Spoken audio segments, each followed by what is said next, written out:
Entreprise missionnaire, aide missionnaire internationale, encore une autre fois, les articles les plus récentes. Et aujourd'hui, nous allons regarder un sujet très, très, très intéressant. J'ai déjà touché sur cette chose-là. J'aime ça me répéter un petit peu. Mais en tout cas, je commence ici. Dieu, sachant d'avance que l'homme allait chuter. Oui, il savait, des milliards et des milliards d'années avant, il savait. OK? L'a néanmoins créé. Il l'a créé quand même. Oui.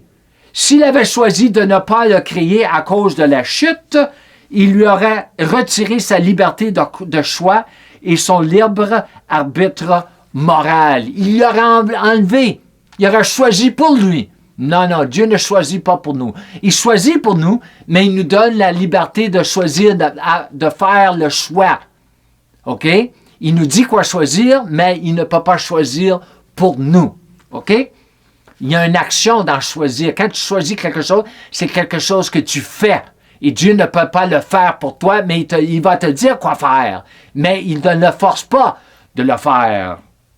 Dieu a indiqué à l'homme, la race humaine, dans le jardin, Adam et Ève, l'homme, ce qu'il devait faire et ne pas faire, tout en connaissant de toute éternité ses actions. Il savait, Dieu le savait, il n'est pas stupide comme nous autres. OK? En résumé, Dieu permet ce que nous permettons. Oui, il permet ce que nous permettons. Mais il nous enseigne dans sa parole. Et par sa parole, dans le jardin, il n'y avait pas la parole comme nous avons aujourd'hui, mais sa parole, il a parlé. Dieu, c'est un Dieu qui parle. Bon. Dieu, il n'est pas imbécile, il n'est pas muet, il n'est pas... Bon. Dès le jardin d'Éden, et ce que nous devons croire et ne pas croire, ce que nous devons faire et ne pas faire, etc. OK? Dieu est là pour nous aider. Il nous dit quoi? OK? Mais il nous donne la liberté de faire le choix, si nous voulons l'écouter, le croire ou non. Il nous met même en garde contre les conséquences. Yeah! Dès Genèse 2,17. Ah, mange pas de cet arbre-là, si tu vas manger, tu vas mourir. Tu vas mourir. Qu'est-ce qui est arrivé? Ils ont mangé. Je ne sais pas qu'est-ce qu'ils ont mangé. C'est pas une pomme. Ça, c'est catholique, ça. Et pourtant, aujourd'hui encore, de nombreux pécheurs, même aussi beaucoup de chrétiens, continuent de manger du fruit de l'arbre, oh non, de la mort. Moi, j'appelle l'arbre de la mort. Ou l'arbre qui mène à la mort et non à la vie. Or, dès le commencement, il nous a indiqué de quel arbre manger et de quel arbre de ne pas manger. C'est quoi le problème? Qu'est-ce que c'est difficile de comprendre? C'est dans la parole. Chaque fois que nous croyons en Dieu, ou croyons ce que Dieu nous a dit, nous nous nourrissons du fruit de l'arbre de vie. En revanche, chaque fois que nous ne croyons pas en Dieu, ou ne croyons pas ce que Dieu nous a dit, nous nous nourrissons du fruit de l'arbre de mort. Le fruit. Bien que cet arbre décrit dans Genèse 3, il était beau. Ève a dit, c'est un bel arbre. Oh, il est très beau. Yeah. Mais tout ce qu'il est beau, tout ce qu'il est, se sent, entend bien, tout cela, ça ne veut pas dire c'est bon. OK? Paraissent effrayants. L'homme a choisi de ne pas croire Dieu, de ne pas croire en Dieu, mais croire Dieu. Il y a une différence entre croire en Dieu et croire Dieu. Dieu ne l'a pas tenté. Non, il n'a pas tenté. Il a donné un choix. Mais il lui a laissé le choix. Il a averti des conséquences de ses actes, comme il le fait encore aujourd'hui. Et la parole est pleine d'impératifs. La parole est pleine de conséquences. La parole est pleine d'exhortations. Des avertissements. C'est partout dans la parole. Ancien Testament, Nouveau Testament. La preuve que la volonté de Dieu a toujours été que l'homme soit libre de choisir ou non, de croire ou non en sa parole, se révélera lors du jugement du grand trône blanc pour ceux qui n'ont pas cru et lors du jugement du Christ, le tribunal, pour ceux qui ont reçu l'Évangile en y croyant. Yeah. Nous devons rendre compte de nos œuvres. L'Apocalypse 20 et 1 Corinthiens 3, 13 à 15 pour les croyants. Pour ne citer que quelques exemples, soyez prévenus. Alors, nous allons donner un rendre compte pour nos œuvres. Alors, il a dit que Dieu a prévu d'avance tout ce que nous étions pour faire et pas faire. Ça me fait penser que ce que j'ai entendu à mon voyage en Afrique, Dieu est le maître des temples. Il a dit, il contrôle tout. Alors, moi, si je fais une bêtise, c'est Dieu qui a contrôlé. C'est lui qui a prévu cela, tout cela, ça. Mais si c'était vrai, ce n'est pas vrai, mais si c'était vrai, pourquoi que nous allons donner un rendre compte à lui pour nos œuvres qu'on a faites?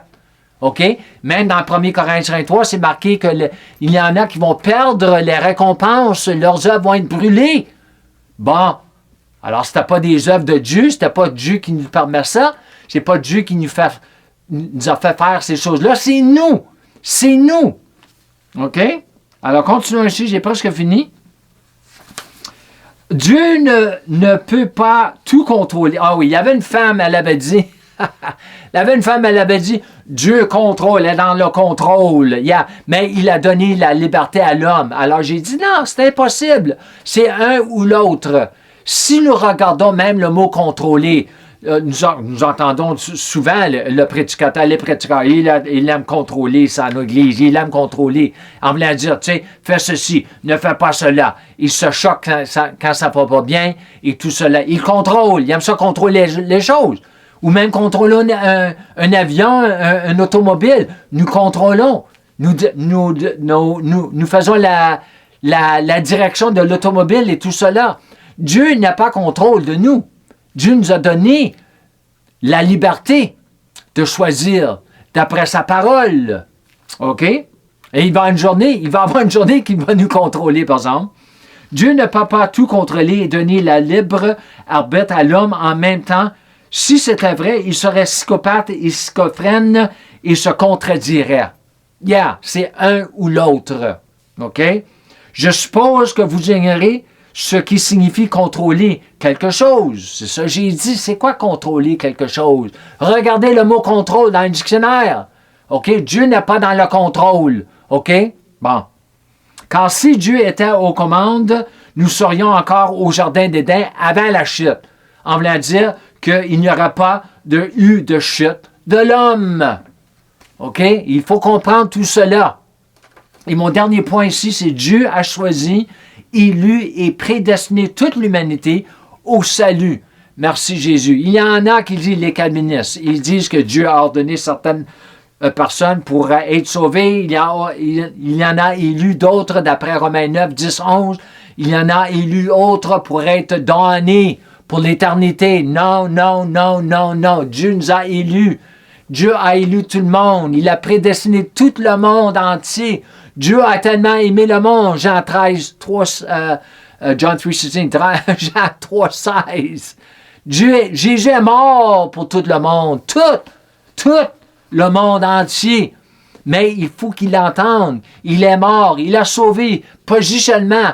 Il a sauvé déjà à la croix. Il a fait tout ce qu'il peut faire pour sauver le monde. Et là, tout ce que nous devons faire maintenant, c'est aller prêcher l'Évangile, comme l'Église, prêcher, amener l'Évangile aux non-croyants, et pour qu'ils entendent la bonne nouvelle et qu'ils la reçoivent en la croyant.